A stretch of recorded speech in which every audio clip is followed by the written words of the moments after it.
Hi, Gordon Anderson again, gordontheguru.co.uk. Do you know that there's no convincing some people? They just will not believe what you tell them, and I experience this quite a lot. Beliefs in some cases are so embedded that you cannot change someone's mind. For example, did you know that there's a Flat Earth Society? You can check it out, Google it, and you'll find there's a big website. These are people that believe in today's world that the earth is actually flat, and you're not convincing them with satellite pictures or images from space, because they in their mind have got a different belief system. Could you prove it to them? I guess you could. You could go to all the trouble to go around the equator and then over the top of the world, and then they would probably be convinced. But there are other things that are so embedded that people just accept them. What's a more accurate name for the health centre, for example?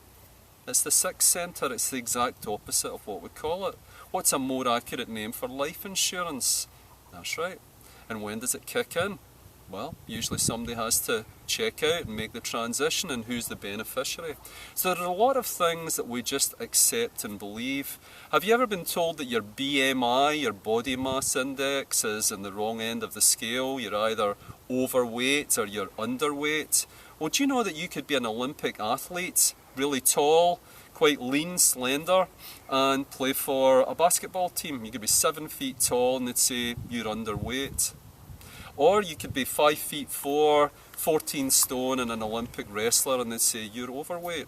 So they like to put us in little boxes, and we tend to just believe what we hear and what we're told, especially from people that we believe have some credibility. What about every man in the world? Every man is recommended to have 2,500 calories a day. Every woman, 2,000 calories a day. Every man and every woman. Do you know that you're unique? Every single one of us is unique as a fingerprint. And when people come to me as a holistic practitioner with a problem, with an ailment, with a pain, I'm interested in every aspect of the person. Their biochemistry, what do they eat? Tell me about what you eat in a typical day and in a typical weekend day. What don't you eat? How much water do you drink? How do you move your body? Are you active? Are you inactive? So we're looking at the biochemistry, the physiology, but we're also looking at, for me, the foundation of it all. How healthy are you in terms of your well-being? How stressed are you? How emotionally intelligent and healthy are you? So we want to look at every aspect of that and see if we can't find the root cause and offer some ways to stimulate and promote the immune system, the endocrine system, the cardiovascular system. Do it in a very natural, non-invasive way. I'm a great believer that the grand design is, and nature is one of the best teachers that we have. How did we manage before medical treatment? If you look at the animal kingdom, what do they do? When an animal gets injured, it'll find some shade, lick its wounds, it'll rest, it'll recover. If it's going to recover, it'll do so, and it'll trust its body. It'll hand it over to its intuitive nature for its body to heal itself. So there are a lot of myths out there. There are a lot of things that we just believe to be true, and frankly a lot of them just aren't true. Final point I want to share with you today is that you're genetically programmed. It's just not true. There's a great book that I can recommend to you. It's called The Biology of Belief by a cellular biologist by the name of Bruce Lipton.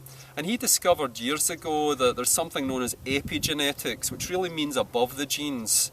So rather than being a victim to our genes or some family condition, whether that's arthritis or heart disease or osteoporosis, and we believe that, know that you're not a victim to your genes. A gene is like a blueprint. It cannot actually switch itself off or on. It responds to its environment. What's its environment? Back to holistic again. It's everything that you put in your mouth and don't put in your mouth. It's your environment. Is it toxic or is it promoting health? It's how we use our physiology, and most importantly, it's how we use our mind. What we believe to be true. If I think I'm predisposed to a particular condition, often that can manifest in my physical body. Yeah, we've got a family history of fill in the blank. So if I believe that one, guess what? there's a possibility it can show up. It's known as the nocebo effect. There's a commonly known effect known as the placebo effect. People take a sugar pill and they get better, or they believe they're going to get better because someone tells them. There's something known as spontaneous remission. People are sent home to get comfortable. There's nothing more the medical community can do for them. Go home, be with your family, be comfortable, and they live another 6 months, another year, another 10 years. And the best known case that I know is a guy called Lester Levinson, who put together something known as the Sedona method. There are books on that, and there are seminars all over the world.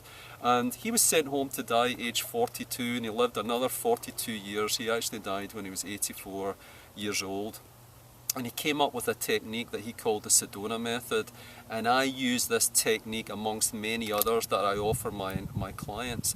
And it was to release and let go. And one of the modalities that I use, the most powerful that I've ever found, Faster EFT, one of the processes is to release and let go, and then we replace it with something that supports and promotes full functional health, wellness, vitality, and the immune system and everything that goes along with that. So some thoughts for today. I'm very big again on giving people information so they can make informed choices. So explore, look outside the box and know that there are other options out there for you. And if I can assist you in any way, please remember to get in touch with me through the website. In the meantime, live well and be well. Bye for now.